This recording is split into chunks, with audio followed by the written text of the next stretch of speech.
And now, let's go to the ring. And here's your co-host. Hey, it's Conrad Thompson. Hey, it's Conrad Thompson, and you're listening to What Happened When? With the voice of your childhood, Tony Schiavone. Tony, what's going on, man? How are you? You ever feel like every day you get older day by day, but sometimes a day is like a week? And you feel like that was today? I kind of feel like that every week. Like I'm getting older by the weeks. In other words, just worn out, buddy. That's all. Well, just worn out. You need a nap? I actually slept 10 hours last night. Thanks to chilly sleep.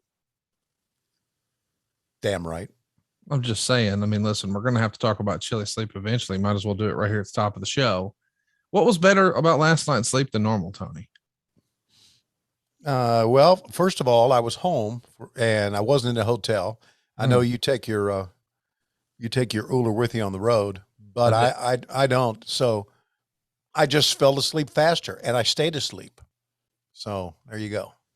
That's what was great about it. I was home and I was in my bed and I took the Uber temperature up to whatever the max is. I think it's like 112. Maybe it's not that high. Wait. You crank it up? I crank it all the way up. You're a monster. Hang on a second. I crank it all the way up, crawl in bed. After 20 minutes, crawl in bed, and then I crank it down to 65.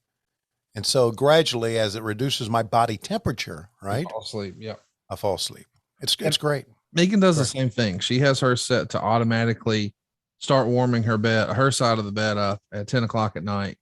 And then by midnight, it starts cooling it down, but then she wants to warm up to wake up at like 5:30 or something.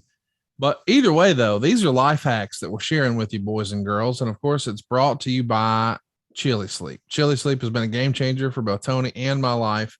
And if you're having trouble falling asleep or staying asleep, or you're waking up feeling tired, buddy, you're not getting the best possible sleep. You need a Chili Sleep. Chili Sleep makes the Uller. That's what Tony and I have. They also have the Cube sleep system. Either way, what we're talking about is a temperature controlled mattress topper that fits over your existing mattress. And it gives you the ideal sleep temperature. And as I said, Megan sleeps hot. I sleep cold. I want my side cold, her side warmer. No problem. Chili Sleep can do it all. But this has been a game changer for us. You heard Tony say he slept for 10 hours. Now, I'm not saying you want to do that every night, but I will tell you this. Prior to Chili Sleep, I didn't get the best sleep. I was sleeping 5 or 6 hours a night. I never had dreams. These days, bright, vivid, colorful dreams. And it's all thanks to Chili Sleep. I know I'm more productive because I have a Chili Sleep. I know I feel better than ever because I'm getting better sleep than ever. And I give 100% of that credit to Chili Sleep. So head on over, chilisleep.com/WHW. Learn more and save 30% off the purchase of any new Cube or Uller sleep system. Of course, this is an exclusive offer for just our What Happened When listeners, only for a limited time. That's Chili, CHILI, sleep.com/WHW. Take advantage of this discount. Wake up feeling refreshed like Tony Tone does every single day. And Tony, I'm excited today because we're kind of kicking an old school. We had a great time last year talking about all things 1986 from Jim Crockett Promotions. And today we're getting kicked off with 1987. We're going to watch April 18th, 1987. And this is where we see Magnum T.A. walk into the arena. We're about 6 months removed from that accident, but what an emotional moment it is. It's going to play right at the top of the show. Won't you join us? Fire up your Peacock. Get out season 3, episode 16. That's right. 316 World Championship Wrestling, April 18th, 1987. Tony, I'm ready on my end. You got a countdown on your end? I got a countdown. It's from our buddy Steph Chesney. And here it comes. You know it's all about Schiavone! Holy Schiavone! You know it's all about Schiavone! Give it up for Tony, give it up for Tony. Look, let me tell you something, little skinny motherfucker. I will beat your ass, plus I will beat your ass in video games. I know that you're freaking lying. He's killing it. How's it going to feel to go back to Connecticut and tell the fuckers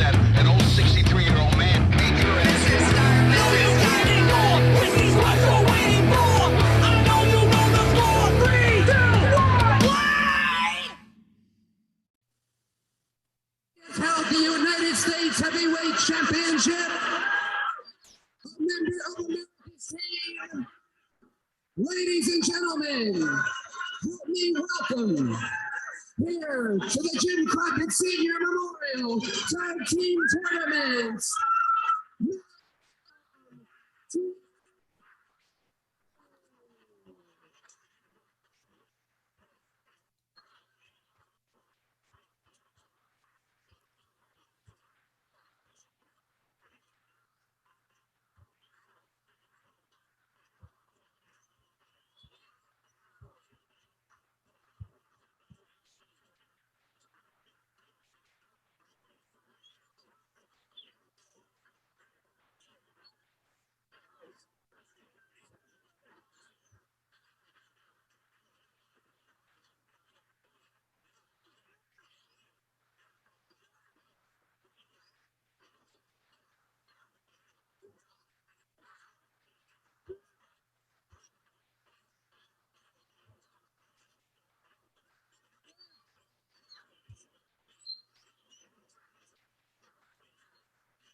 How about that, man? What a cool moment that was it not? Wow. Yeah, it was a real moment. It really was.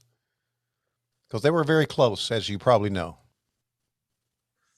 It's pretty unbelievable to think that we never thought we would see that. And then there he is, such an emotional moment, what was possible.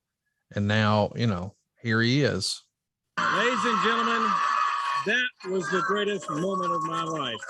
Seeing the boss, Magnum T.A, come back with us. It was quite an emotional moment for all of us. Magnum Still T.A. is. returned to the Jim Crockett Senior Memorial Cup Tag Team Tournament as Dusty and Nikita were walking to a ring. What an inspiration that was. And Dusty Rhodes, Nikita Koloff win the Jim Crockett Senior Memorial Cup Tag Team Tournament in Baltimore. 24 teams, and they bring home the $1 million. All right, fans, we're going to show you some of the highlights from the Jim Crockett Senior Memorial Cup later on in the program. But, Tony, remember, Dick Murdoch was suspended. Ivan Koloff, they had to turn in the U.S. Tag Team belts. And because of that, the U.S. Tag Team titles, of course, have been vacated. And we will have a tournament to decide the new U.S. Tag Team champions. That tournament will start right here on WTBS next week, next Saturday, with our first match in that tournament. That's right, Tony. And it's going to be an exciting tournament, too. Remember, it's right here on the Superstation, WTBS. And also here today, the heavyweight champion of the world, Nature Boy Ric Flair, who will be in action in the ring here today, the world champion in action. Get out of my way, Tony. Ladies and gentlemen, I proudly present the highest flying, best looking, most talented tag team in professional wrestling. Beautiful Bobby and Sweet Stan, the Midnight Express. So how about that for a hot open right there? How about that? And here we're into the Stan Lane era now, because in '86 we all saw Dennis Condrey, right? Yep. Yep. Stan So Lane. So Dennis is out. Stan Lane is in. The more things change, the more they stay the same. Jim Cornette's still doing his thing. But this is going to be a big show, man. We got Ric Flair in the ring, which is not something we saw in all these episodes back in the day. It was a treat to see the champ wrestle, because normally you had to go buy a ticket to do that. But the Midnight Express still doing their thing here. And Magnum T.A, man, I can't stress how special and how cool that must have been. And as you heard, we've just now got the Crockett Cup in the rearview mirror. Right. Nikita and Dusty. Of course, when Magnum went down, they needed somebody to take that spot, if you will. And who better than his biggest rival, the unlikely tag team combination of Dusty Rhodes and Nikita Koloff, not only, sold out crowds all over the place, but win the Crockett Cup. Now, we've talked a little bit about how there was some backlash in early '88, right? I guess January, when Dusty won the Bunkhouse Stampede. Do you remember there being any resentment when he and Nikita won the Crockett Cup, or based on what happened with Magnum, everybody was like, well, that's just logical? No, I still think there was a lot of resentment about Dusty putting himself over. I see. That stayed pretty consistent in the locker room area, from what I remember, all the time. And of course, again, the most vocal about Dusty putting himself over were the Horsemen. Specifically Tully, right? Oh, Tully was very outspoken about that. So I do remember that. And I remember it was a very emotional moment, and it was a real moment. We tried to put, as you saw at the opening of the show there, we tried to put a positive spin on it, because you come out of that very emotional moment where they're hugging, they're obviously crying. You go to the recorded musical open, which, you know, I don't think anyone really liked that open compared to the old school open we had. Right. And then you go to David and I, and we're smiling, and we're trying to put a positive spin on that, which is what we tried to do all the time. And I guess in reality, the smile is, yeah, we finally get to see Magnum back again.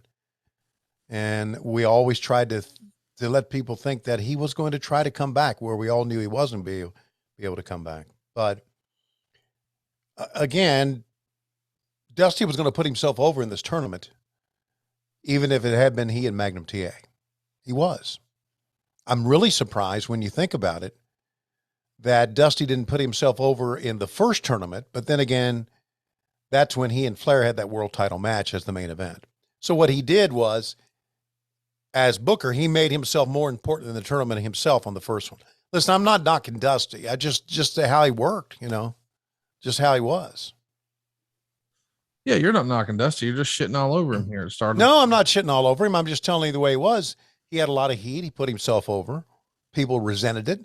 There are people out there still today, as you know, that worked back then that resented Dusty putting himself over, because there was a lot of people that says, well, he doesn't look like a wrestler. He's too heavy. But you know what? He had a great sense of timing. He was entertaining. No one could talk like him. And so, yeah, he didn't look like a wrestler, but damn it, he could put people in. He could put people in the arenas, right?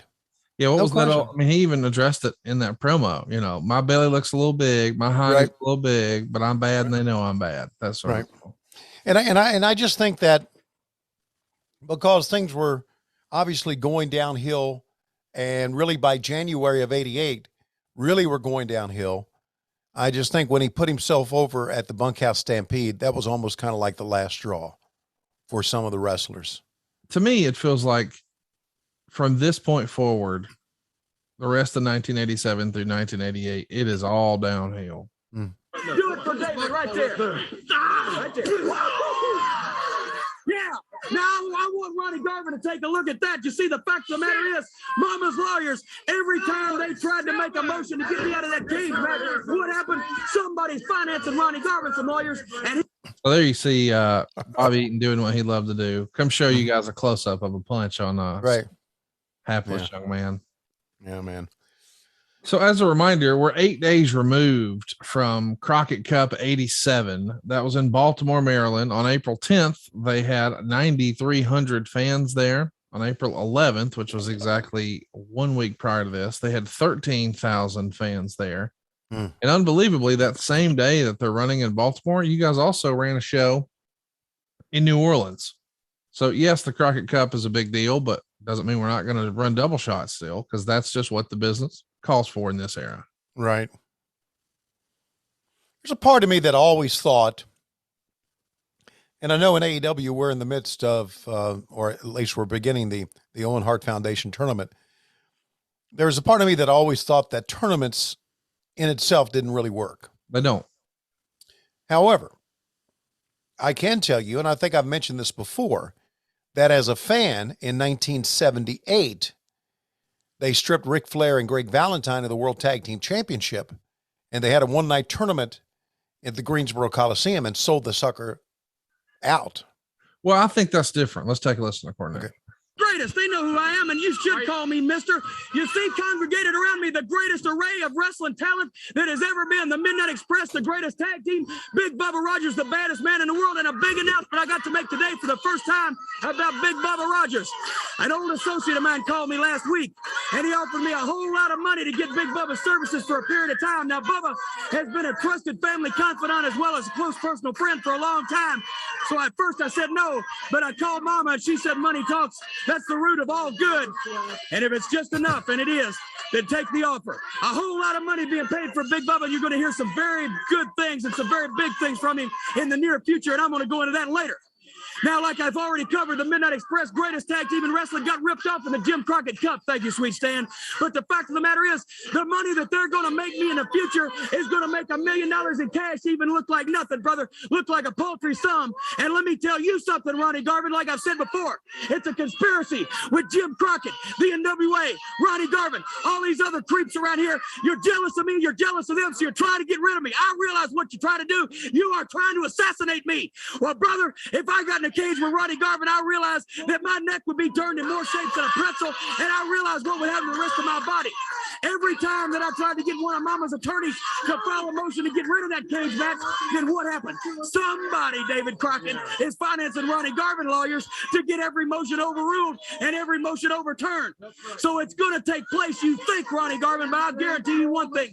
Even if Mama's attorneys cannot get me out of that cage with you in the month of May, brother, then these men can. Because what they're going to do to you is going to make that cosmic fireball look like a Sunday tea party, brother, at kindergarten. And I'll guarantee you one more thing. This is the greatest tag team in wrestling. This is the baddest man in the world. And we are going to rule everything that we attempt to do, brother. And that's a promise. All right, ladies and gentlemen, we'll be back on the action right after this. How much fun was David Crockett having out there? Man, he couldn't hide it. It was genuine. He loved it so much. Yeah, he did. Yeah, well, he grew up with it, right? Of course. Yeah, I do want to talk about tournaments, though, because we're coming back to commercial now. We see Vladimir Petrov and Ivan Koloff, and right. I previewed this before we started watching it, and some lady yelled real loud, "Where's your belts?" Which you and David commented on. Yeah, where are their belts?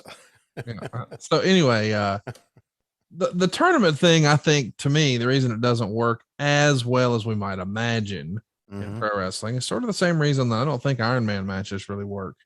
An Iron Man match, we've sort of conditioned the audience that, hey, it's going to go 60 minutes. So you could just really watch the last 5 minutes and it'll be fine. Right. And I think the same thing exists with professional wrestling tournaments where, the NCAA tournament in basketball, boy, that's really unpredictable most of the time. It's a different animal.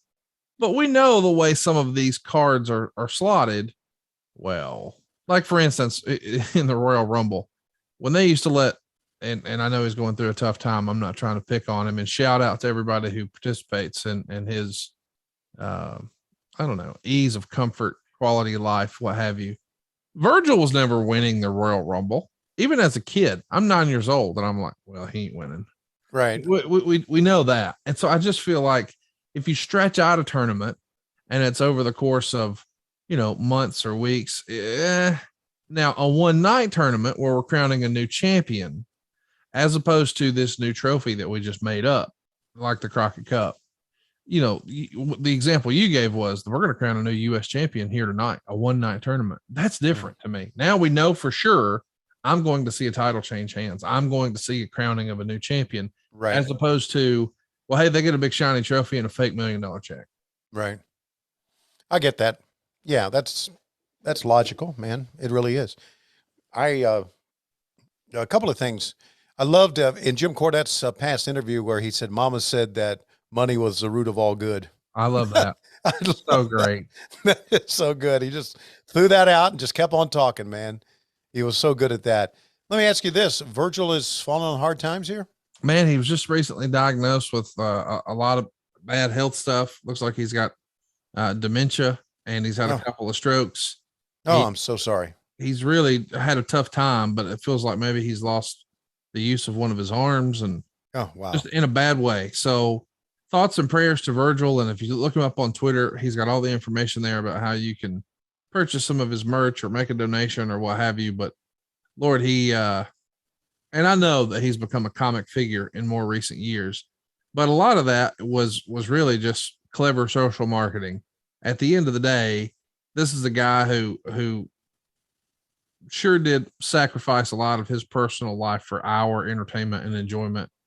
And you just hate to see anybody going through some sort of poor health stuff like that. Yeah. I just saw him again last year in Albany, New York, when I went up there for a signing. He was there, and Scott Hall was there, and just, yeah, man, you think about your own mortality when you think about that. And at my age, you think about, any day maybe I can stroke out or have a heart attack, or who knows. Well, way to bring us down here. Yeah. Well, you were certainly uplifting us by telling us all his health problems. So You asked about it. Okay. I said, I know he's going through a tough time. And then you said, let's revel in it. Tell me all the negativity, just word vomit all the negative stuff right now in the middle of our, I know what we're trying to provide an escape for people, Conrad, but fuck them just for a minute. Humor me. Tell me about all the bad stuff. I love it. Hey, a lot of great stuff going on in the world right now. Let's hear about it. Okay. The Owen Hart Foundation tournament, which I'm very happy to. Yeah. Now that we've shit all over tournaments, be sure to plug that one. Hey, you know what though? I got friends, right? Oh boy. Yeah. And I've heard a little and I've seen a little about some of the stuff that's planned and coming, and people are going to be really excited about the Owen. Let me just say, not to give a spoiler. I know if you like the kind of stuff that I like, you're going to like what's coming your way. Let me just say that. Yeah. I don't want to give any spoilers here, but I heard something and I said, really? Is that true? And then ta-da. And now let's segue into a pretty good promo. Seems like the Horsemen are running around like a bunch of chickens with their heads cut off. They don't know which way to go. They're looking over their shoulder. They're looking around the corners. They don't know what's going on. But the bottom line is, Arn, you hit the nail on the head when you said this ain't a game, because it's not a game. This is war. You don't know whether we're going to come around the corner with a ball bat. Maybe it'll be me. Maybe it'll be Ole. The bottom line is, pay time is coming, brother. And that ball bat, you know what it's all about. The ball bat, it may hit you, knock your breath out of you. It may knock your knees out from under you. But the bottom line is, it's going to get the job done. And Ole and myself are certainly going to do it. Like I said before, I had one ride left of me. I'm not done with that ride. And I'll tell you right now, Arn, you better watch out, because it's not going to be very much longer before I have a little piece of your hide. Tully, you're still walking around. You still got that belt, but how much longer? Lex, big, tall, good-looking kid. With a little touch of that baseball bat upside your head, that could change the whole complexion in a hurry. And, of course, my good cousin Rick, the guy that has everything, has the girls on both sides. What are they going to say to you when you don't have that belt? You think people are going to be hanging around you when you're not the champion any longer? Think about it, Rick. You think about it, Lex. You think about it, Tully. And Arn, don't you forget, I'm still the man that taught all of you what you know. And there isn't a teacher alive that teaches everything. There's a few things that are left. And this kid right here and I are going to go out every time we've got the chance and do one thing, and that's humiliate and defeat the Horsemen. Any combination, anybody wants to get in the ring with us, we're going to show you we're pretty doggone good. One of the young boys, the young lions, and the old horse. And when we get together, we're pretty doggone tough. You'll be looking for us. Ole Anderson. What did you think about Ole's choice and a tag team partner here? Wouldn't have called that one. No, I wouldn't have called it either. But he liked Tim Horner. Tim could work. The only problem was Tim was not very good on promos. And probably if you're going to put them together, why not put Ole with him? Because notice this angle they're shooting. It's a little different. What do you think the Russians are saying here? Okay, they're probably saying, so we just saw Tim Horner. You know what I've noticed about Tim Horner? He talks like a guilty man trying to prove that he's innocent. And Ole Anderson, if you want to have him as your partner, it's fine with me, because I don't care. Because I got this big stiff lug to my right side. Look at him. I'm tall. Oh, he finally moved his right arm. Oh, okay. So I was going to say he's like a wooden Indian outside of a cigar store. He's not moving at all. And so we brought him in. He's one of these Minnesota knuckleheads that we brought in. Mike Hegstrand, Joe Laurinaitis, the Warlord. How many more of these? Rick Rude. Who else is from Minnesota?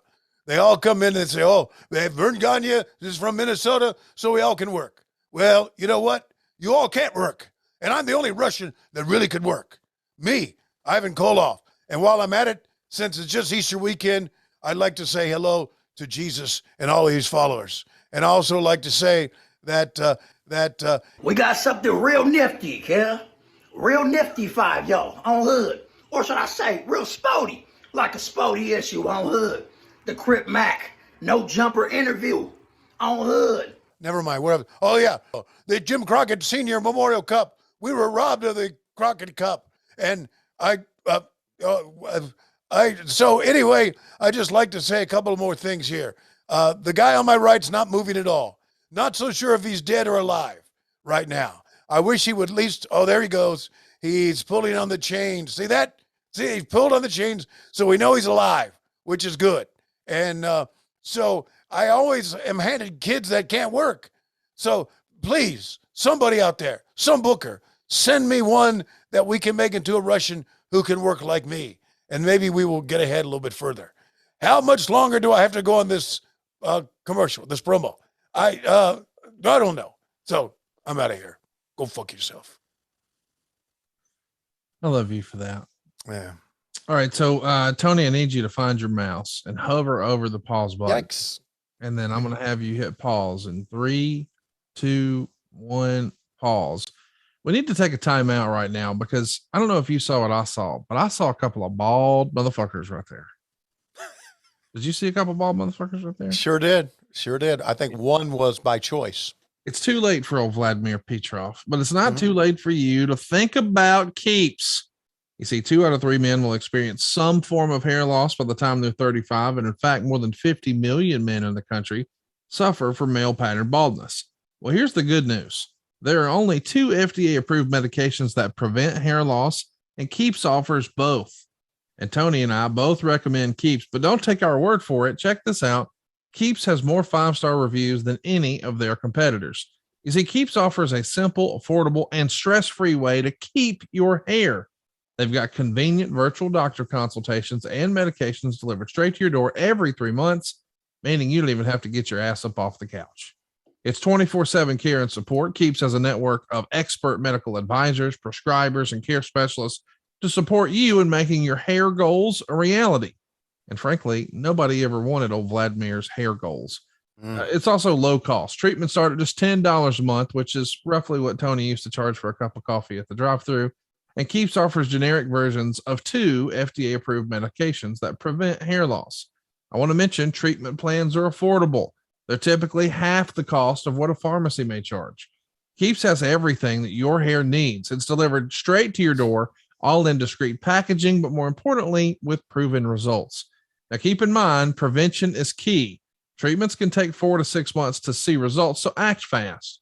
And when it comes time to save your hair, you need to save more and spend less. And we've got a special offer as a result of this. Do we know it? If you're ready to take action and prevent hair loss, go to keeps.com/WHW to receive your first month of treatment for free.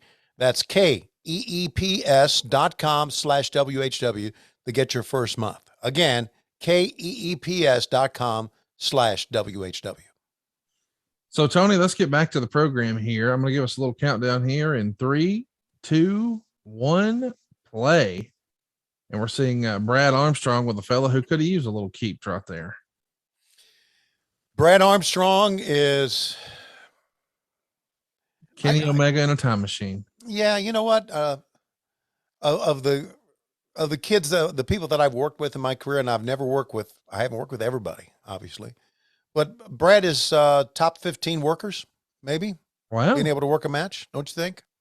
I mean, one of the unsung heroes, everybody talks about how everything he did in the ring was so natural. He was really a natural, pardon for Dustin Rhodes. But Randy Barber's finding out the hard way. But there's levels to this shit. And it's more than just having $1 million perm. It's more than just having a 6-pack.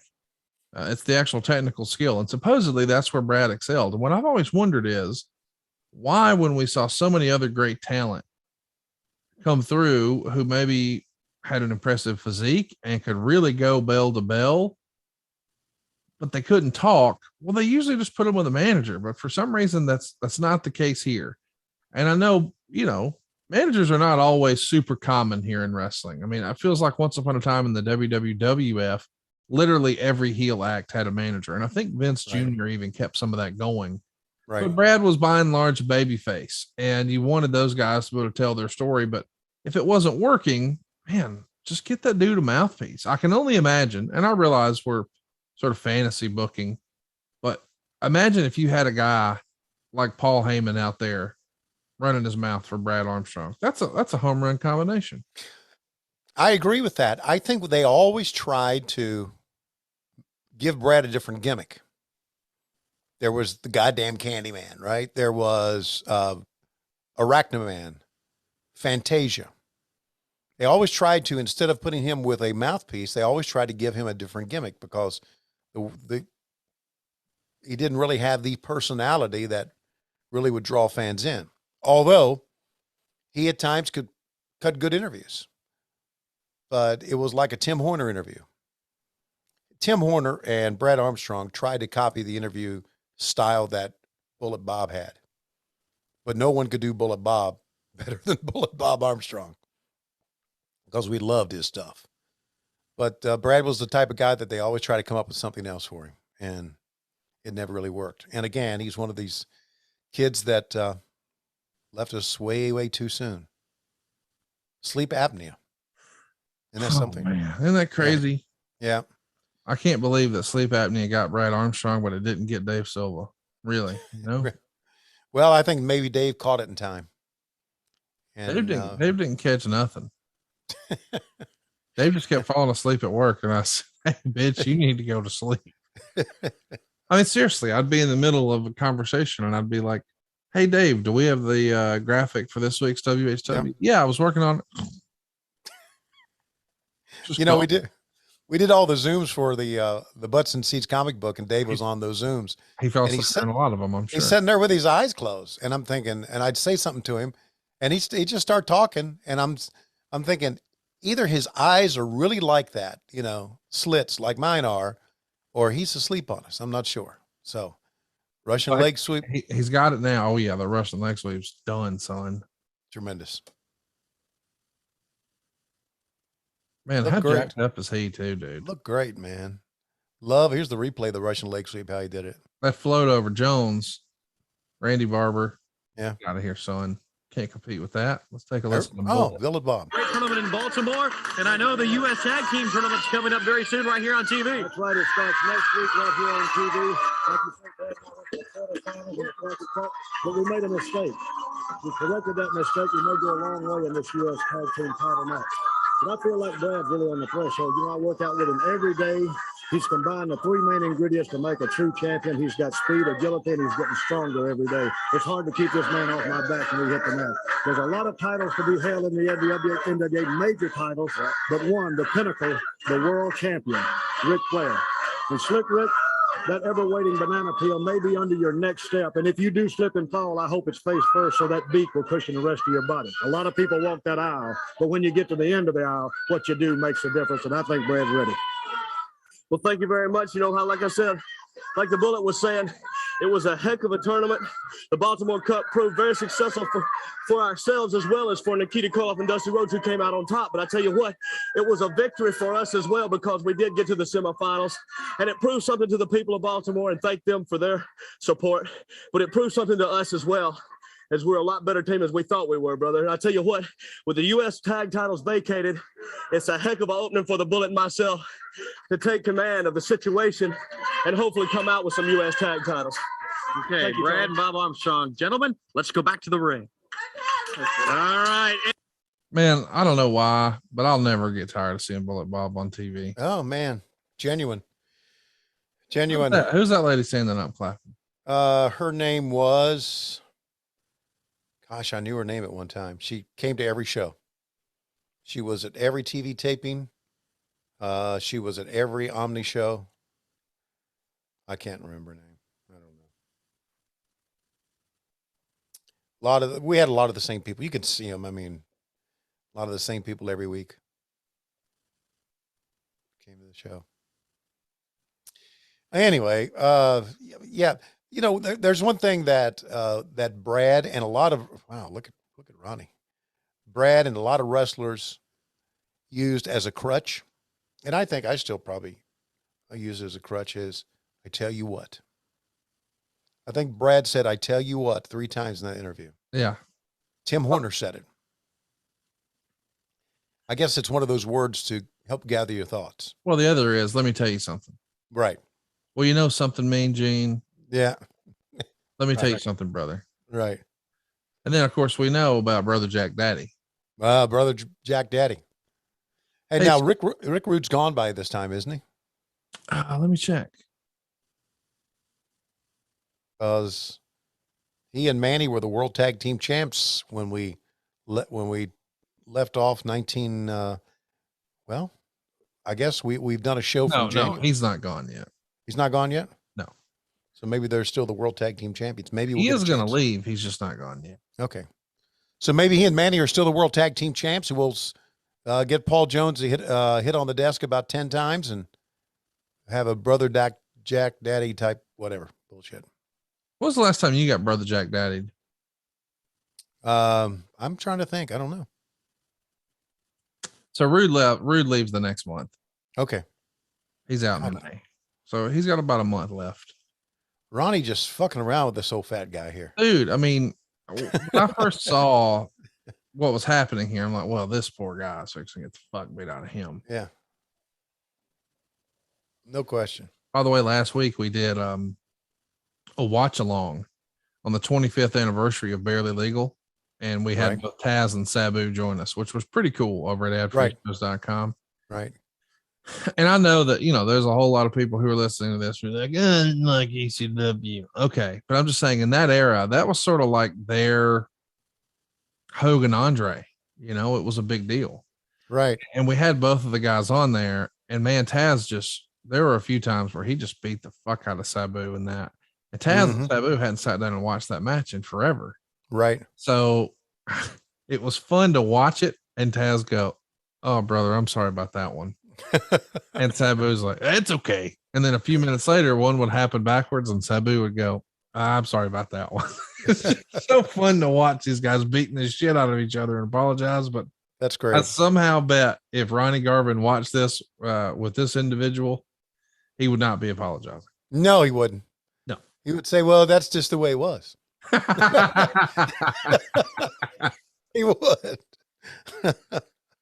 I mean, look at the shape Ron Garvin is in. I know he's not the tallest individual, but he is just rock solid muscle here. Yeah. And he's grabbing this guy's belly with his left hand. Yeah, he's just and playing shaking it. And see right there, shaking his belly. tickling him. Uh-huh. Oh my God. Look at that. Jiggling his fat. Isn't that great? Look at him he's having so much fun.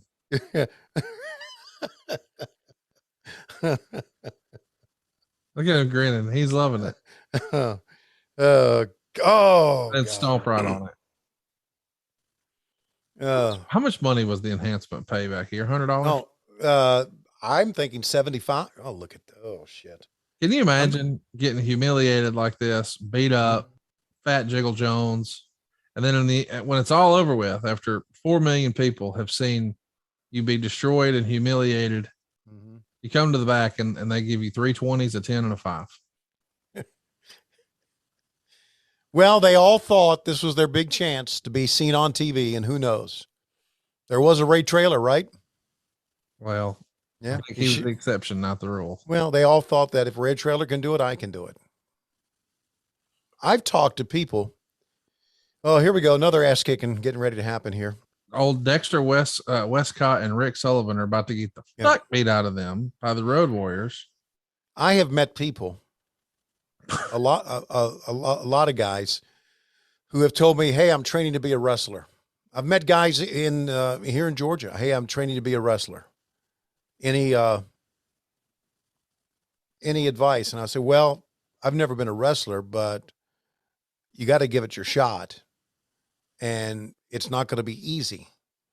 And then I'm thinking, this poor kid has no chance, but it's never stopped them. There's a lot of people out there that think, I can do this. And more times than not, they can't. It's like any other sport, right? In baseball, I mean, I was in the minors for all these years. There was a lot of pretty good athletes. Oh, good God. A lot of pretty good athletes in the minors. But realistically, of the kids who play minor league baseball, maybe 20% of them go to the big leagues. So the chance for you to become a pro wrestler in a tryout, I think is very slim. I really do. I think the independence has helped kids a great deal because they get a chance to, work and see how the business is run and be able to hone their crafts. But most of the kids just don't make it. But yeah, it should never stop you from living your dream. That fat kid that Ronnie Garvin just beat up probably really thought, hey, I can be a pro wrestler. Now, after he was beat up by Ronnie Garvin, he's probably thinking, I'll go back and work at the factory. Well, hang on now. Let's talk about this. First of all, you're going to put some respect on Tony Beason's name. Okay. Sorry, Tony. This kid's scared fucking to death. I would not want to. Oh, wow. He didn't flip him. He just went straight down. That's the safest way I've ever seen to take the device. Yep. Just how would you describe Hawk's shoulders? His traps and shoulders. How would you, could you use a word? Yeah. Those look like two cantaloupes, two oranges on top of two cantaloupes. Let's take a listen to their promo. Tony Schiavone, Precious Paul, got a very strange call yesterday from who, Paul? The Surgeon General. The Surgeon General would like to personally thank the Warriors for sending all his constituent doctors across the world plenty of patience. We are going to be in Orlando in the biggest match of all time, the Four Horsemen against the Legion of Doom with Dusty Rhodes. We're going to rip your goozles out, boys. I hope you're ready. Shut up, big man. You know something, Tony Schiavone? We got ripped off the Jim Crockett Memorial Cup. We ain't out here to cry about spilled milk. Dusty and Nikita, they went on to win the cup. They're good champions. We're last year's winners. They won it this year. That's why in Daytona, you're going to see this year's champions and last year's champions of the Jim Crockett Memorial Cup kick some butt in. And Phoenix, Arizona, you're lucky. For the first time, you're going to see Jim Crockett promotion and the Legion of Doom. And we are going to be the new World Tag Team Champions. Well, Tony Schiavone, it's been said, what is good for General Motors is good for the United States. But what is good for the Legion of Doom is good for the Legion of Doom. So Daytona Beach, when the Four Horsemen face the Legion of Doom and the Superpowers, you're ready for an event bigger than the Daytona 500. You're ready for the biggest event Daytona has ever seen. In Phoenix, Arizona, the Legion of Doom is coming your way. And it's a hot, hot town with a lot of jalapenos. And the Legion of Doom is going to lead the way, Phoenix, Arizona. Okay, Precious Paul, and of course at the Ocean Center in Daytona, a big 8-man tag team match where the Road Warriors team up with the Superpowers to take on the Four Horsemen. We'll be right back. What do you think of the Road Warriors as a promo? They were, for what their gimmick was, it was okay. They just screamed. That's all they did. All three guys said Tony Schiavone. I think that helped my career. Really? Yeah, I think Tony Schiavone. Yeah. It can't hurt, right? Right. They never said Tony. They said Tony Schiavone. And I just think throwing my name out there like they did, because Hawk said Tony Schiavone, Animal said it, and then Precious Paul. Their promos weren't good. Sometimes I think it could have done without Paul at the end. I thought maybe always thought Paul should start it and those boys should finish it. But it was okay for what they were. They got over because of what they did, how they looked and what they did in the ring, not because of how they talked. That guy got over because of how he looked. We're talking about Lex Luger here. Yeah. And this is going to be an enhancement match against Larry Clark. And I think we're going to see the torture rack and maybe a little promo afterwards with Lex. And now Larry Clark's another kid that thought, I could do it. I could be a wrestler. Look at this. He spent some money on some tights there. Look at that. And the gold and the gold boots and everything. And would you call that gold? It looks yellow to me. Okay. I'm not colorblind. I'm asking. Yeah, no, that's more of like almost like an old gold. Oh, that's cool. Okay. There's an old guy. Hey, did you see he and Kevin Sullivan on the Steve Harvey thing? I did. I can't believe that you know about that, but that makes sense. I guess Lois is watching a lot of daytime TV since she's put down Facebook and Fox News, right? No, somebody, Laurie sent me a text. She said, who's James Morrison? I said, it's J.J. Dillon. She says, well, he's on right now with Steve Harvey. So I cut it on, and I was very, very entertained. Scale Very, of very 1 to 10. How positive are you that show's a work? 10. Hey, I believe no reality shows. None. I'll tell you what else I don't believe. And What? I'm not trying to disparage your company, but I don't think for 1 minute that some of the exhibitions that we see on Dynamite are legitimate. I know we're exposing the business here, but I think some of the outcomes are, you might even go so far as to say they're predetermined, Tony. Well, if they are, then I've not been told. I've not been smart enough. I don't know what's going to go on. I call it like a regular event, like a regular match. So you like a think these regular guys sport are out event. there shoot fighting every Wednesday? Yeah, they're beating the shit out of each other. Well, I saw a guy get punched in the face 10 times, didn't come up bruised. So are you saying he's superhuman, or that other guy's got lady punches? Well, I'm saying that if you moisturize your face and take care of your face won't bruise as much.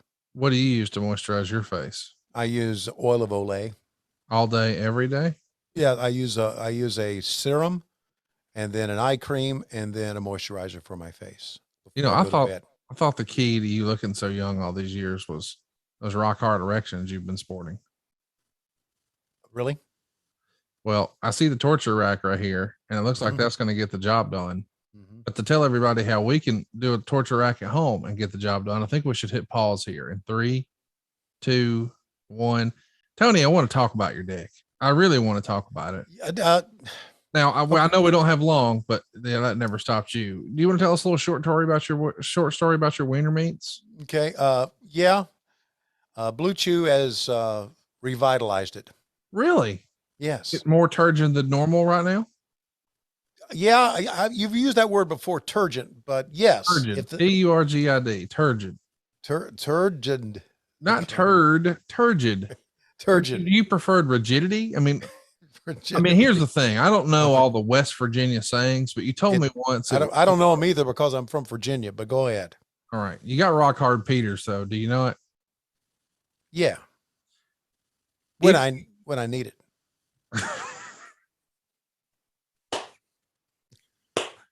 Well, when you need it, boys and girls, please remember Blue Chew. It's time to dig yourself out of that winter hibernation. Spring is here.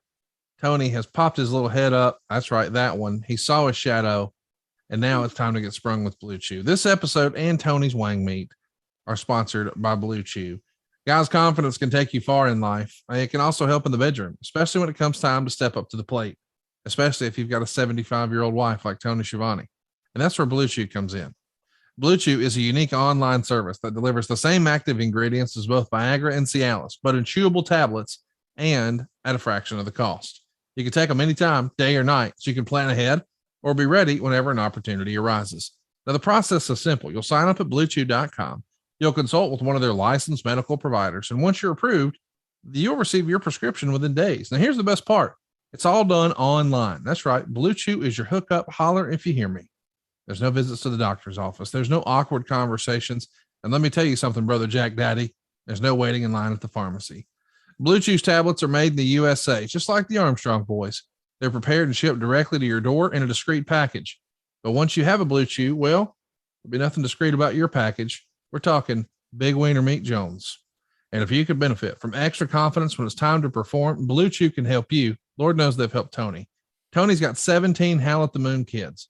And that all started with one hard penis. And we've got a special deal for our listeners. Try Blue Chew for free when you use our promo code WHW at checkout. Just pay $5 shipping. That's bluechew.com. The promo code is WHW, and you'll receive your first month for free. How much is it, Tony? Free. FREE. Visit bluechew.com for more details and important safety information. But we thank Blue Chew for sponsoring the podcast and affording us the opportunity to talk about Tony's old, wrinkly man meat here on the program. So, Tony, I'm at 39:41. I say we do a little countdown here and press play in 3, 2, 1, play.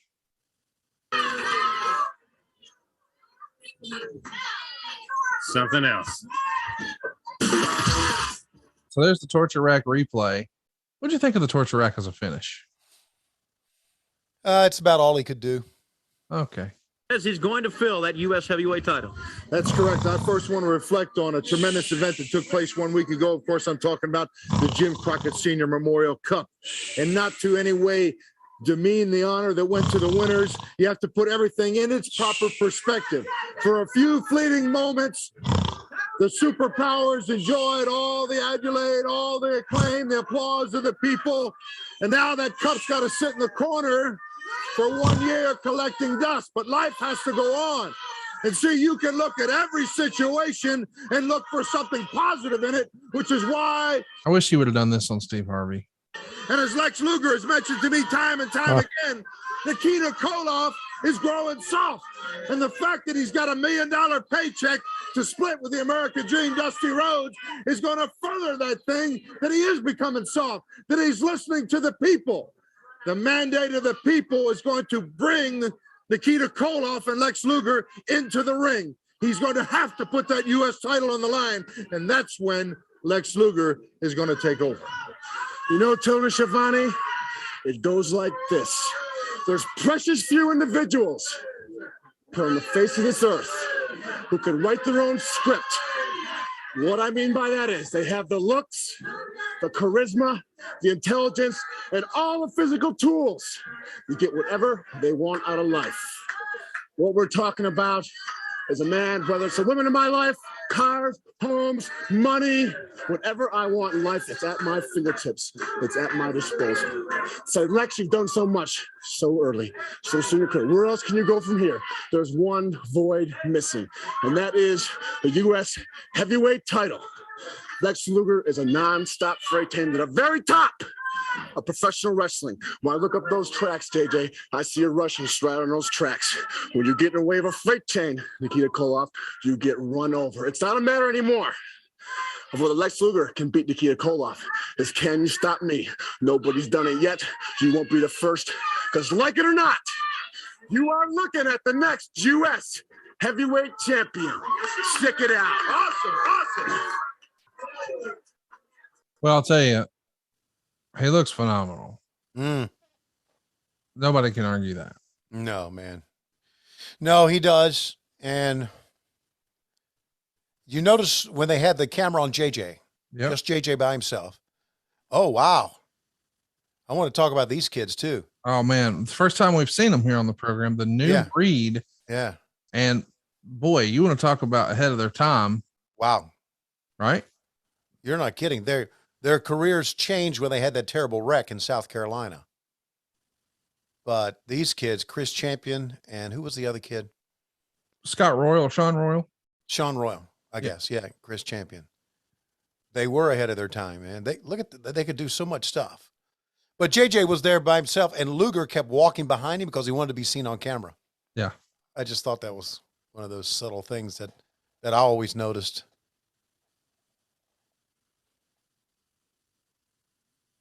Even to the point to where Luger told me one time, he said, why wouldn't they just keep me on camera? Look at Chris Champion. I said, got me up about New Breed. There's a lot of our listeners who aren't familiar with these guys and probably see them and think, right, is this like a rock and roll express / rockers? What's going on here? It's just Hardy Boys. What is this?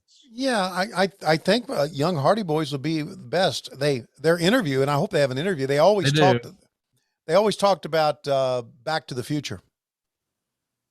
And being from, they use a lot of Back to the Future terms in there. And they could fly around. They could do some spectacular things. Their finish is probably going to be very spectacular here. Who was high on them? Because it wasn't Dusty. No, I thought Dusty was. Really? He wasn't? Yeah. Well, I don't know that, but I just know when I've talked to Jeff Jarrett about T.A, he says that Dusty absolutely shit all over the X division.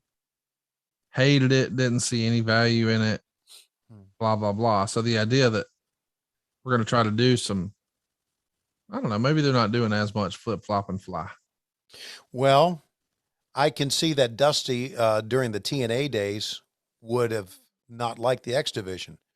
But put it this way, these kids came in and did something very unique that no one else was doing, right? Yeah. So they caught the attention of people. Standing suplex, Uh-huh. crossbody combination, that gets Right. it done. Yeah. The promo's coming up. All right, I think great. You're gonna dig the promo. Yeah. Because they're trying to it felt like they were mocking the Road Warriors to me. Now, Chris Champion to Sean Broyle, the new breed.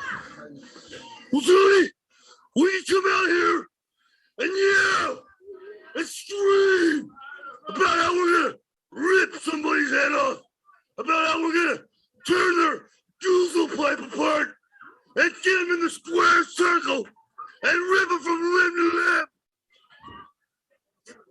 But we don't do that.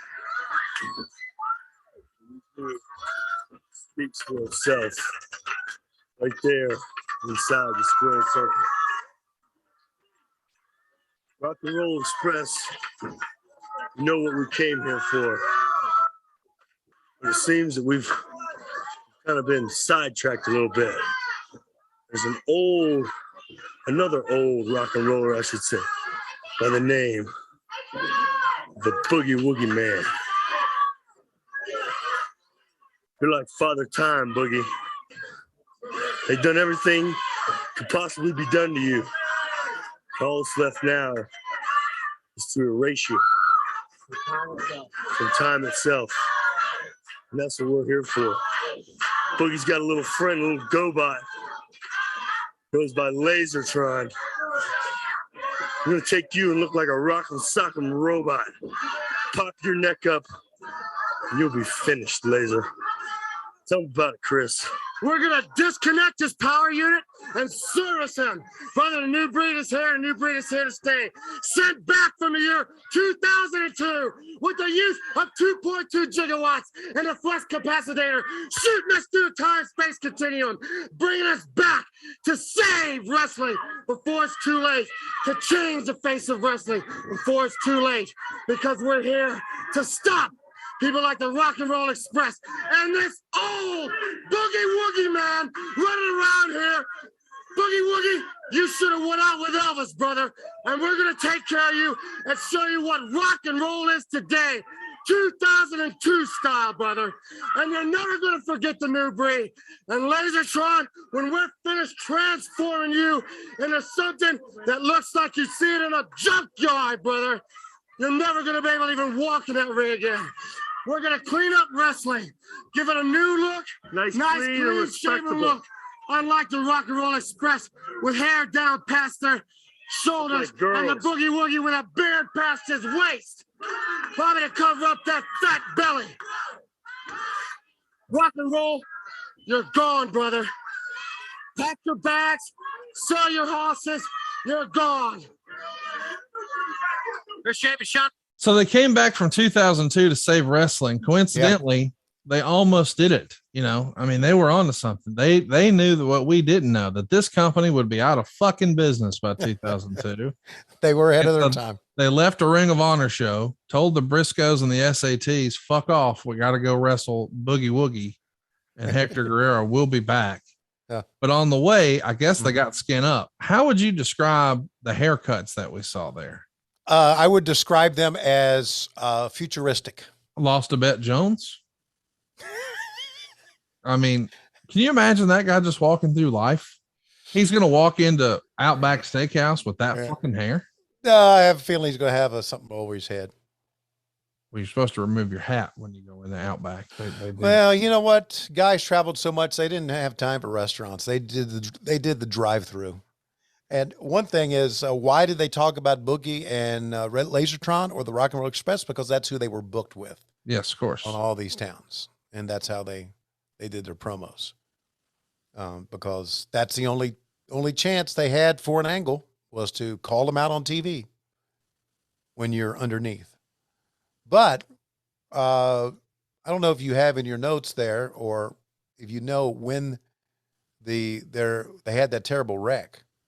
Oh yeah, I can do that. Because they apparently were ejected and went right through the windshield, both of them. and it was never the same again for them. I thought we were onto something, man. Really? You like? Yeah. I really like them. And again, they were so different than anybody else. They were ahead of their time. And that's why I thought Dusty liked him, because he looked at him and went, wow, that's different. That's unique. Stand out, right? Do something completely different. They are so much different than what we're watching right now with Ole. Ole watching himself on the monitor there. They disbanded in 87 here. They got together in 86. And they disbanded in 87. Trying to find the accident here, but it looks like, in November, they're done with Jim Crockett. So let me see. Yeah. They had a wreck. I believe it was in South Carolina. Terrible wreck. And that changed the course of the new breed. I think it's pretty cool that we got to watch them, man. Okay, here it is. On November 26, 1987, the new breed was scheduled to face the Sheepherders in a steel cage match for the UWF World Tag Team title as part of the pre-Starrcade 87 show, but Champion failed to appear for the event. Royal defeated Killer Khalifa in a singles match at the event instead. Royal since stated in a shoot interview that he was livid champion over this, and he retired from wrestling soon after, opting instead to become a construction worker. Trained by Hiro Matsuda, debuted in 84. Oh, they were in a wreck. I know. I'm not imagining this. No, I believe that they were in a wreck. Yeah. Here we go. Congratulations, winning the Cup tournament. I know it was a sensational win for you. Massivo, Tony. It's great to be here. Massivo, Tony. Big victory at the Crockett Cup. Dusty Rhodes and Nikita Koloff had to go through many tough tag teams to win and bring home the Crockett Cup, and we were able to do it. Those are two other great people, Tony. It seems like there are many people looking for Dusty Rhodes and Nikita Koloff. I'm a Koloff, come on here. He tell all the people, I want you in the Russian chain match, Nikita Koloff. I want the American dream in the Russian chain match. That's okay, Ivan Koloff. Anywhere in this great country, I will sign the contract for a Russian chain match. You see, I like Russian chain match. And Dick Murdoch, I don't know where you are, but I hope you are out there and you are listening to Nikita Koloff. If you are smart, Dick Murdoch, you will not come back to wrestling. You will stay wherever you are. And of course, there's a big, bad Lex Luger. Je t'entends, Lex Luger. You say Nikita Koloff have to stop you? You're wrong. You have to stop Nikita Koloff. You see, I am USA champion, Luger. You want to be USA champion. There is a big difference, Lex Luger. You have to defeat me. Nikita Koloff, U.S. champion and one half of the Superpowers, winner of the Jim Crockett Senior Memorial Cup. And we'll have more action right after this time. So from Ring the Damn Bell, I found with New Breed booked to wrestle Rock and Roll Express all throughout the summer of 87 during the Great American Bash Tour, big money was headed their way.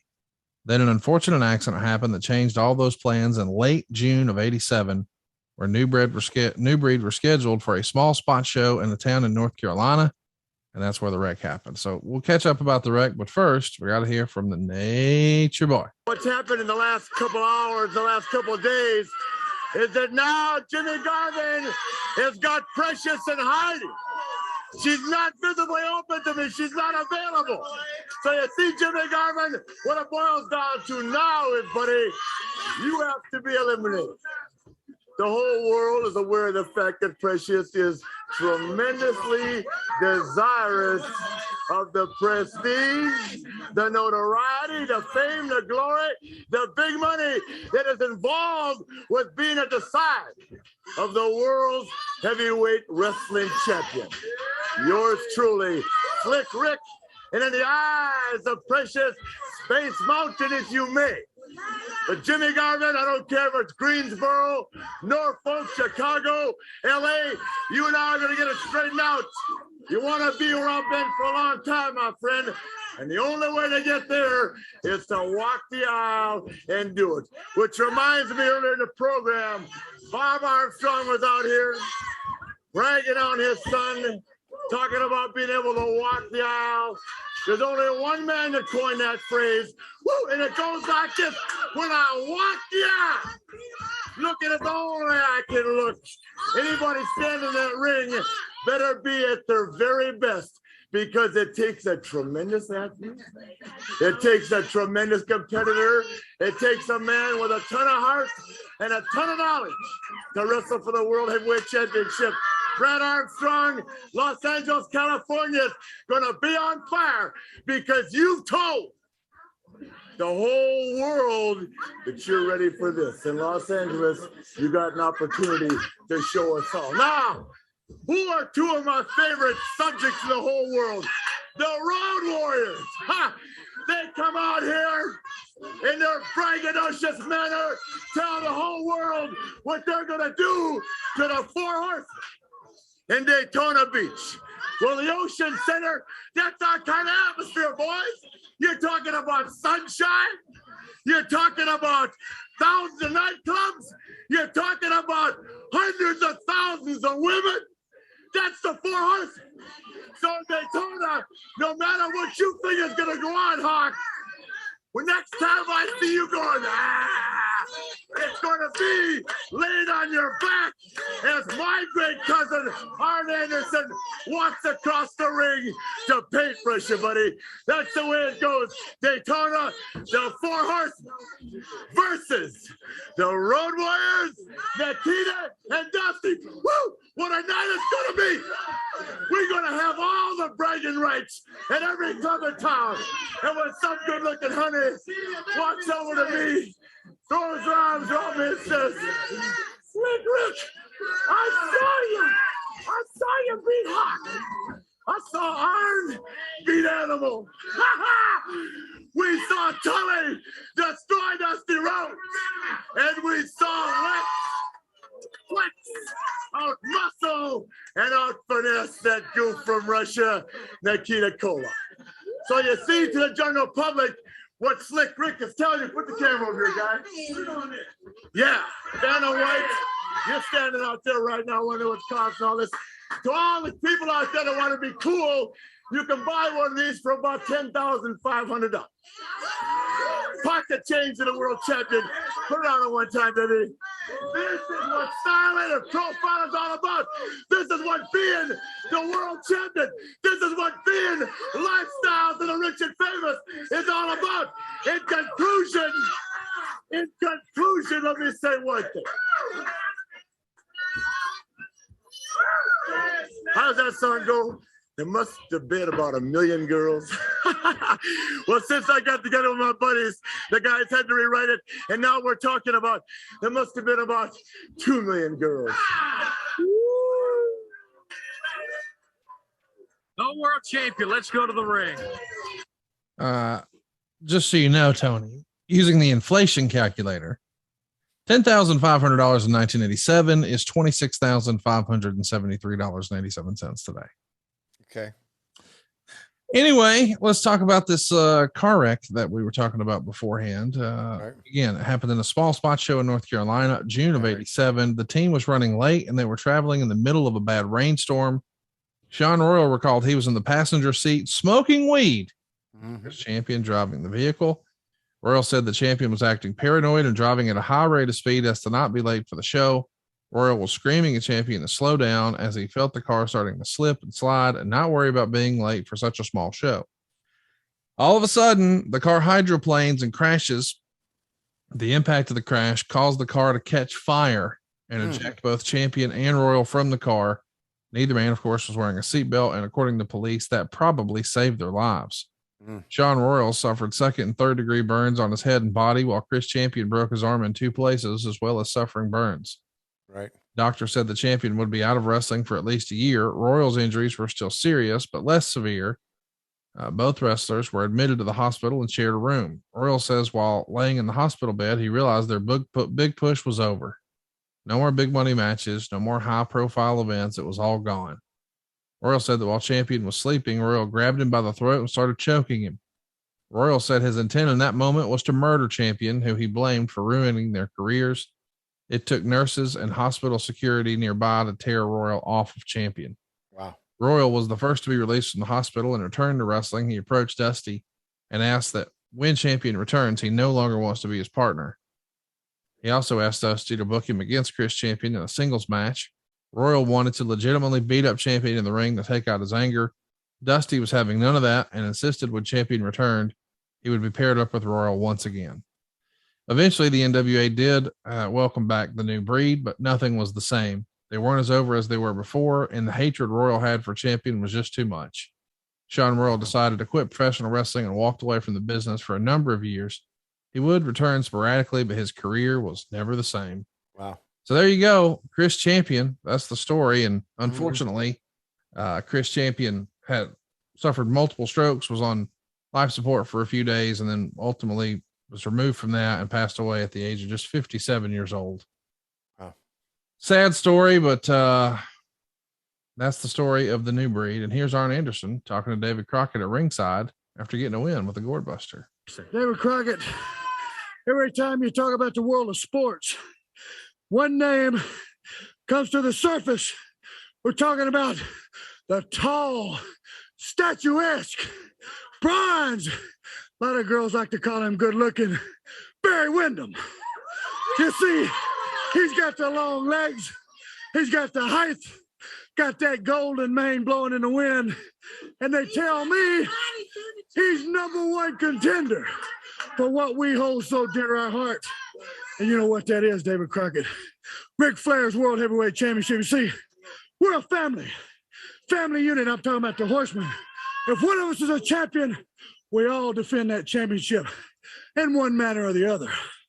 Well, Wyndham, what you've done is traveled this whole world saying that you got to come back home to finally prove that you are the tops. So you beat them up north, you beat them out west, you beat them down south. But when it came time to really prove who you were, get that notoriety that you feel you got to have, you came to Jim Crockett Promotions, the finest wrestling on God's earth. You see, the four horsemen are the measuring stick for how good you are. You say you're good, you're dressed nice, you drive a nice car, you made a lot of money. But let's don't talk about toys.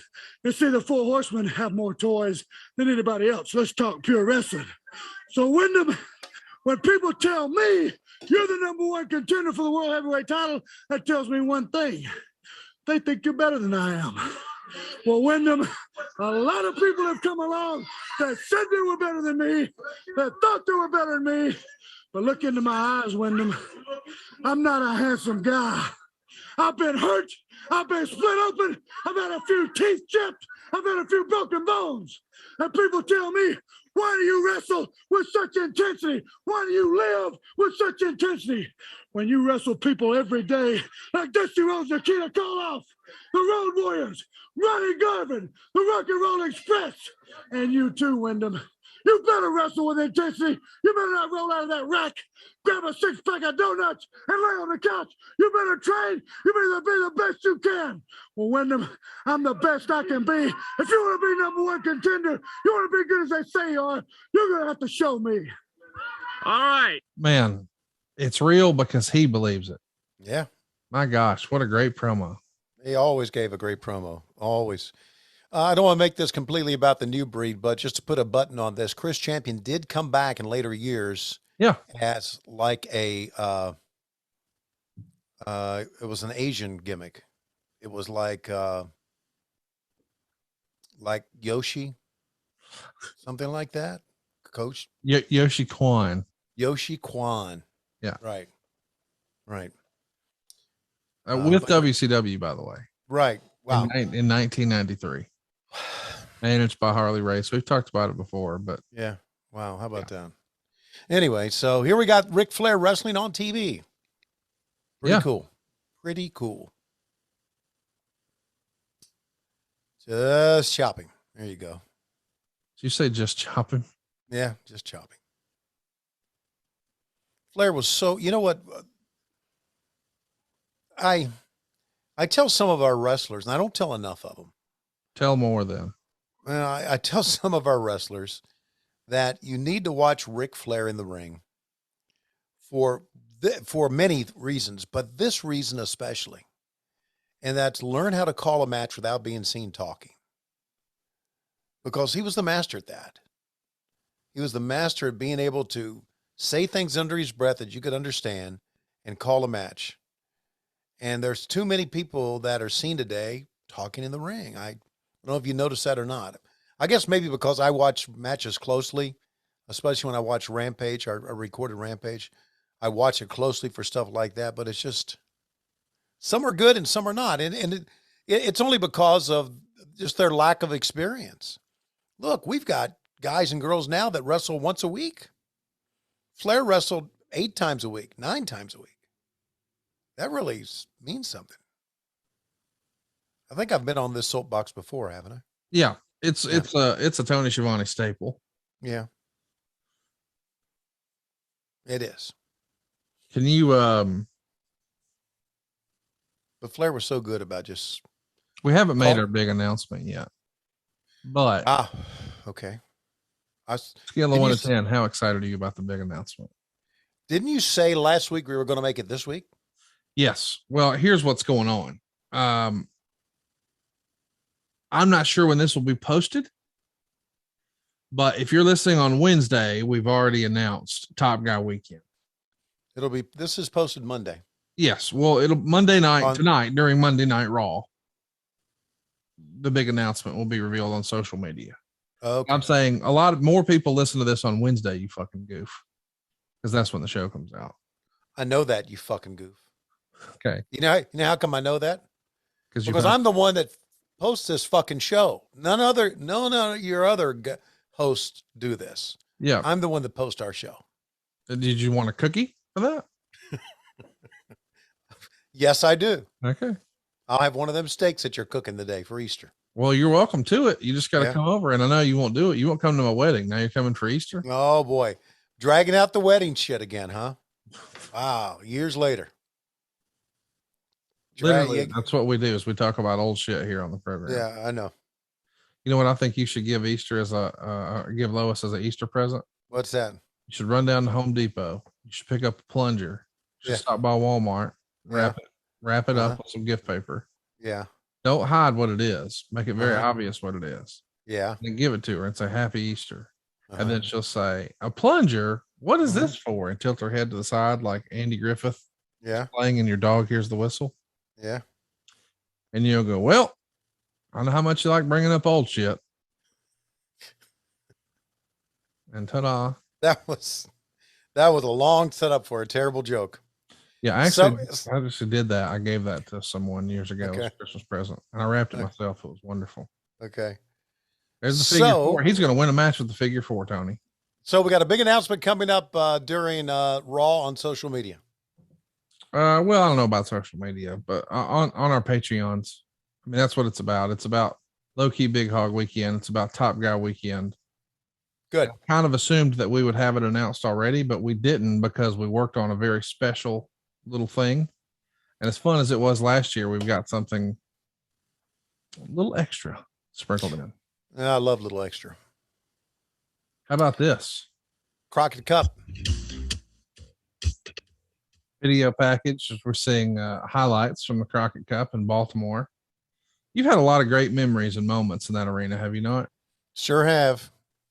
It's been a great wrestling venue. There was Rocky King who just recently passed away, by the way.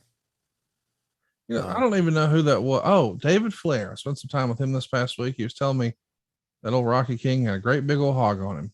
Just randomly offered that. I bet he did. And I was like, wow, didn't know that I needed to know that or how you know that, but now I know. Yeah. Speaking of hogs. Oh, wow. It's transition. Speaking of hogs, David Flair. Wow. You knew who that girl was? That blonde. You see that? Yeah, I saw her. She worked for Bruce Springsteen. Really? Yeah. So what were you talking about my brother-in-law's wiener for? Well, because it's been very active and he's a married man. Before he was married. Shaska Watley. Damn, we don't see enough of him anymore. I know. I love him so much. Yeah. I wish he was here with us because he would have had so much fun with us last year. Undercover Hillbilly. Denny Brown. Great line. Oh, Giant Baba. Wow. And who's that with Baba? Your mom.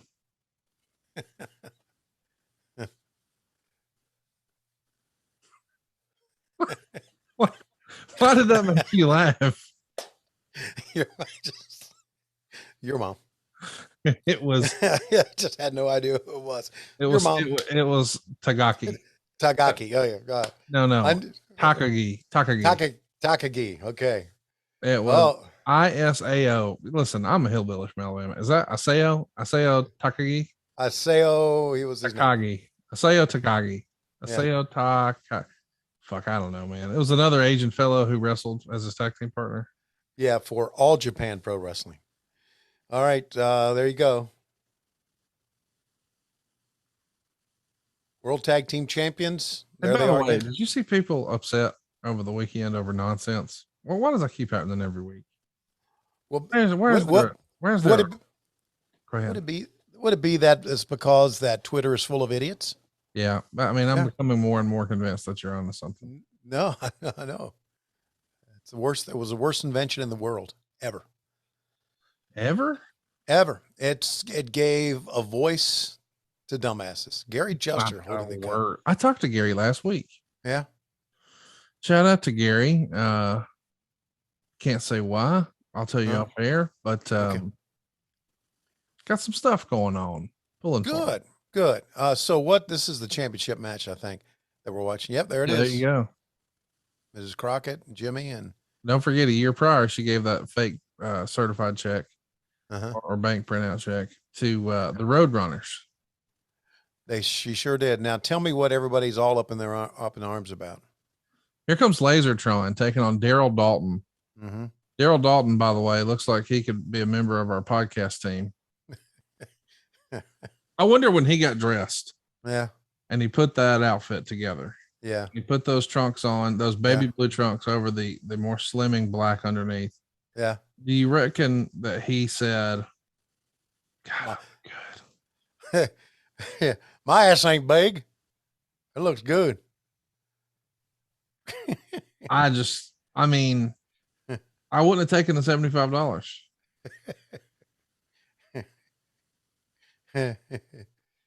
Oh yeah, man. I got to execute there. What are we watching? This is one of the worst professional wrestlers I've ever seen. It really is. Tell me what everybody's up in arms about on Twitter now. AEW had violence on Friday. Oh, and oh wow. I'm sure they were very, very pissed off about the barbed wire around the head on Good Friday. I'll be honest. It didn't even occur to me that was a thing or that anybody would make that equation. But when people started talking about it, I was like, okay, that's enough Twitter for today. Yeah, me neither. It's just like, and if anybody says that they did that on purpose, I know for sure. I know for sure that was not intentional. Yeah, they're out of their minds. 100%. Those kids didn't do that on purpose. No, they're trying to have an entertaining match. That's right. By the way, Lasertron came out, and I'll be honest, I didn't remember this part of his gear. In the center of his chest, he had the laser tag thing. I know because I got one for Christmas. Mm-hmm. Came with those little things you would wear over your shoulders, right? Guns, and you chase your idiot friends around and shoot it. And if you hit the thing, it would go off, and you were quote unquote dead. And it wasn't until just now that I realized that he had that on his chest, and now him being called Lasertron makes a whole lot more sense. Yeah. But this is a weird time for Jim Crockett Promotions. We got Boogie Woogie out here and Lasertron, and we just saw New Breed. First of all, Tony Schiavone, I want to say everybody's talking about Lasertron. Lasertron, you know, this is a brother of mine because he is a good person, a person that is not self-centered around himself. He believes, you see, in the American away and loves people and loves little children, just like the boogeyman. You know, the boogie man hasn't been around in a long time, Mr. Tony Schiavone. I know you haven't, Jim. I haven't been around because I've been hibernating. I have been just like a bear in the woods hibernating, you see. But when the bear wakes up, he's got a big growl. And I am growling this morning. Me and the laser tried. You see, the new breed. The new breed. I was in the back. I came up just with the laser today, you understand? I was in the back and I came out here and heard what's going down, baby. They think they something new, you see. They think they something cool. Well, I want to tell you something. Me and Laser Tron, we've been on top of the mountain and we've looked both ways. In other words, Tony, we've done everything. You see, the boogeyman has been through the hippies. The boogeyman has been through the yippies. The boogeyman has been through the punk rockers. And now it's new wave. New wave. You can do anything today, or you can do anything you want 5 years from now. But brother, what I say, you have never and never will ever do what the Boogie Woogie Man has done and been through. You see, in Los Angeles, California, in Chicago, Illinois, and in New York City, there are thousands of punks just like you walking them streets. And I knock their lights out, daddy. And me and the Lasertron, you say this is old boogie woogie music. Well, we're gonna show you, Jack, that the new breed is not gonna last 5 seconds. 5 seconds. Jimmy, the Boogie Woogie Man, Valiant, and Lasertron. And we'll be back right after this timeout. Lord knows I love me some Boogie Woogie. Oh, yeah. Yes, there's your big one. That was a big one. He was saying, should I kiss Tony? Should I get, yeah. Blah, blah. I like where he said self-centered all around himself. It's tremendous. Oh, God. And here comes Jimmy Garvin. Man, it's been a while since we watched some of this old Crockett stuff, but this was fun. I'm glad we got to see the new breed.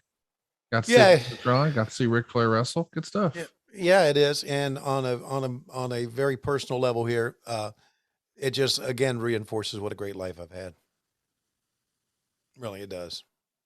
I was so fortunate to stand there and hold the microphone for some of the greats. Loved Hector, man. Good kid. Good guy. Hector, he's old enough to be your dad, and you're calling him a kid. Nah, he's not old enough to be my dad. He's 67. What, he is? Yeah. Well, I'm 64. Yeah. Well, they start early down there. Listen, I'm not kidding. Dave Silva's got an 8-year-old boy, and he's already got a full-blown mustache and a goatee. This match is over. Brain buster. Yeah, they ain't wasting much time here, buddy. No, they are not. Had to get that one done, son. Mm-hmm.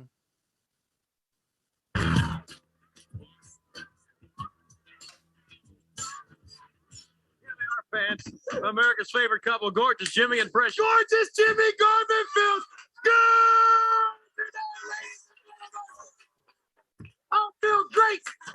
I gotta tell you something. I was kind of disappointed when I came out here and I didn't see no Porsches or Mercedes or any other gifts from Ric Flair. I guess he's kind of cool, this Jets. He's had a change of heart. He realized he was barking up the wrong tree. And he thinks that I'm just going to disappear. Or he can just forget about me. No, Mr. World Champion. I haven't disappeared. I'm not going nowhere. I still think I can beat you. I'm not afraid of you. I'm not intimidated by you or your horsemen. As everybody across the country knows, I have a few guys on my side too. So if you want to mix it up, we can mix it up. It don't matter what part of the world you want to do it in. We can fly anywhere we want to go. The fact is this, it's not my fault that this is my squeeze, Ric Flair. And it's not gonna be my fault when I take the gold from around your waist, Pally, because I am feeling good. You say you got to have a lot of heart? I got a lot of heart. You say you got to be in the best condition? I'm in the best condition. You say you got to have it all, Flair. You got to beat the man to be the man, to walk that aisle. Well, I feel like walking an aisle. I feel like walking your aisle, Ric Flair, because I'm not going to forget all the nasty kind of trash you come out here. The way you talk about the women of the world, they should all slap your face when they see you walking down the street. Do you think that you're some kind of butcher and the world is your meat market, Pally? Well, let me tell you something. I'm getting ready to close your store down. The one and only Gordon, Jimmy, and Fresh. There's more action right after this.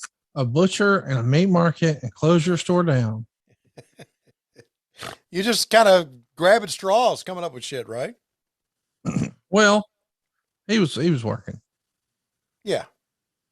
And we are here with the NWA World Television Champion, Tony Blanchard, along with James J. Dillon. You know, Tony Schiavone, I really enjoyed the highlight film from the Jim Crockett Senior Memorial Cup. It was almost like an all-star game of professional wrestling, if you would. It was a spectacular two-night event with the who's who of professional wrestling there. And what's most important to me is when the four horsemen left Baltimore, we left with our heads high, and they sure knew we were in town. But we have to get back to reality. And the reality is that Tully Blanchard is still the world television champion. He will continue to defend this belt every time he goes in the ring in the weeks, the months, the years to come, if you would, because I don't see anybody out there with the capability of taking it from him. And of course, he waves that $10,000 defiantly in front of everyone and says, I am the very best at what I do. And you are. You know, JJ, with all the hoopla and everything for building up to the cup, I think people have kind of forgot just exactly what this is all about. You know, this is my possession. I own this lock, stock, and barrel. I dictate everything along with James J. Dillon. Every rule, every opponent, everything that has to do with and about the World's Television Championship. And, you know, if it's 10 minutes on television, which you've seen, and then we came back, Brad Armstrong, gave him 20 minutes. He still can't get the job done. 30 minutes, 45, whatever. It makes no difference. I am ready for whatever calling is named that JJ and I and the other horsemen decide on. Dusty Rhodes, another name that's got to be thrown in heavily because, you know, nobody can forget that night, 1986 Starrcade, when the American Dream walked down the aisle with this around his waist. And my name defiantly, I like that word, JJ, written on the side of his head, Magnum T.A. t-shirt on. And he walked out with his head hanging down. And JJ and I walked out arm in arm with this around my waist. I keep hearing a couple other names. Aside from Barry Windham, I keep hearing Ricky Morton's name popping up. Well, you know, I guess Ricky Morton, since he's not the world's tag team champion anymore, he wants to go out on his own and get some of that money back and keep that lifestyle going. Well, Ricky Morton, we know how tough you are one-on-one. We've seen, but you know, you think back the last time you messed with any one of the horsemen, what was that mask he had to wear and his face got all messed up? But you know, if you want to come get some of me, Ricky Morton, I'm not hard to find. Barry Windham, another name. You know, he's trying to recover because he's come on national television. I'm going to beat Ric Flair. I'm going to beat him in Baltimore. I'm going to do it. I'm going to do it. I'm going to do it. But you didn't do it. So, Big Barry, you got a lot to prove. And if you want to start with some more of the horsemen, Double A, myself, Lex, you come on too, because we're not hard to find. And the Road Warriors, you want to pull out some goozles? That's fine, because we'll be styling and profiling in Daytona Beach. And all the bronze babies in their bikinis will be there, and they'll be cheering for the horsemen. You know, I think that's what really sticks in everybody's craw, is because we come out here on television and tell the people the way they feel, and that's exactly the way they feel. And all them guys that have to paint themselves up and shave their heads and do everything else can't stand it. Okay, Tully Blanchard, James J. Dillon, let's go back to the ring. In the ring now. How about that promo right there from Tully, man? Touched on a lot of things. A lot of people he was booked against. Barry Windham, Ricky Morton. Tully gave good promos. That Yeah, wasn't one of his better ones, but he gave very good promos. And so here we go. he was believable. Yes, he was. And that was, yeah. You looked at Tully and you thought he's living a lavish lifestyle, and he really did. And it came across that way. Tony, this is looking like this is going to be the end of this fella here. And unfortunately, it's also something we have to talk about, the end of our lives. Talking about GoliathLife.com. Goliath Life Insurance is, something that I think is necessary, because the reality is we've all got health insurance, even though we might not got sick, and we've got car insurance, even though we might not get in a wreck, and we've got homeowners insurance, even though there's probably not a storm coming, but we know for sure it's inevitable. Our families are going to lose our income one day. And if you're like me, you're the primary wage earner, you're the breadwinner in your household, you want to make sure that they're protected. See, life insurance isn't about you or your stuff. It's about your family. Get a quick quote right now at GoliathLife.com. For more than 20 carriers, they've streamlined the process, and you don't want to miss it. It's GoliathLife.com. And Tony, we're going out with a big bang here with Jim Cornette. The services for sale? Well, no, they're not. But only one man. I got a phone call last week, a surprise call from an old associate. Mama's got a lot of Arab oil investments. He said he had a problem, and he wanted the baddest man in the world, not a wrestler, but a fighter, to take care of his problems. And he's the only man in wrestling that's got enough money to get Bubba away from me for a little while. Bubba's going to solve his problems, and I'll guarantee you're going to hear a lot from Big Bubba Rogers. And these men right here, Ronnie Garvin, my mother's attorneys are out of it. It's out of the courtroom now. It's in the hands of the ring. And brother, I know what you can do to me. And guys, you promised me Ronnie Garvin, one way or another, is not going to be able to do anything to me. Jimmy. Let me tell you something. The greatest thrill of my life was when that phone rang and Jimmy Cornette and his mother, and what a dear, sweet lady she is, Tony Schiavone, called me and gave me the honor of being this man's tag team partner. And now Ronnie Garvin, that sick, sadistic moron that he is, wants to hurt him. Let me tell you something, Hands of Stone. Only stone you're going to be looking at, brother, if you get close to this guy, is a headstone with your name on it saying R.I.P. Do you know We'll about see you next week. How about not a bad little promo from Stan Lane, considering he's so damn green? Yeah. No, Stan was good. Stan was a good promo. He was, again, a believable promo. So, yeah, this was a good show. This, the emotion of Magnum T.A. at the beginning. Some pretty good promos. Love seeing Ronnie Garvin beat up people. Ric Flair wrestling on TV. Great promo from Arn Anderson. Got to see the new breed for the first time. So great to go back and take a look at things that were part of my past. And, we were on the downslide by that time. Yeah. But 87 was still a pretty good year for us, for Jim Crockett Promotions. And we got more 87 coming your way later this year. As a heads up, we're doing these shows each and every week, and you get them early and ad-free over at adfreeshows.com and patreon.com/WHW Monday. Next week, though, we're doing something pretty fun. We're going to talk about the DX invasion of Monday Nitro. It happened on April 27th, 1998. So that's what we're doing next week. It'll be the 24-year anniversary, I suppose. Next week here on the program, April 27th, 1998. But right now, Tony, it looks like it's about that time. And just like Lasertron, and just like the new breed, and just like Jimmy Valiant's waistline, we are desperately out of time. We're going to see you next week, and by then, you will know the big announcement from Ad Free Shows and from What Happened When. See you next time on What Happened When. We come to you Mondays on... I'm sorry? We come to you... Oh, God.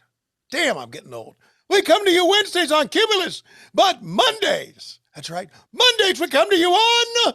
Patreon! Patreon.com/WHW Monday. And, of course, adfreeshows.com.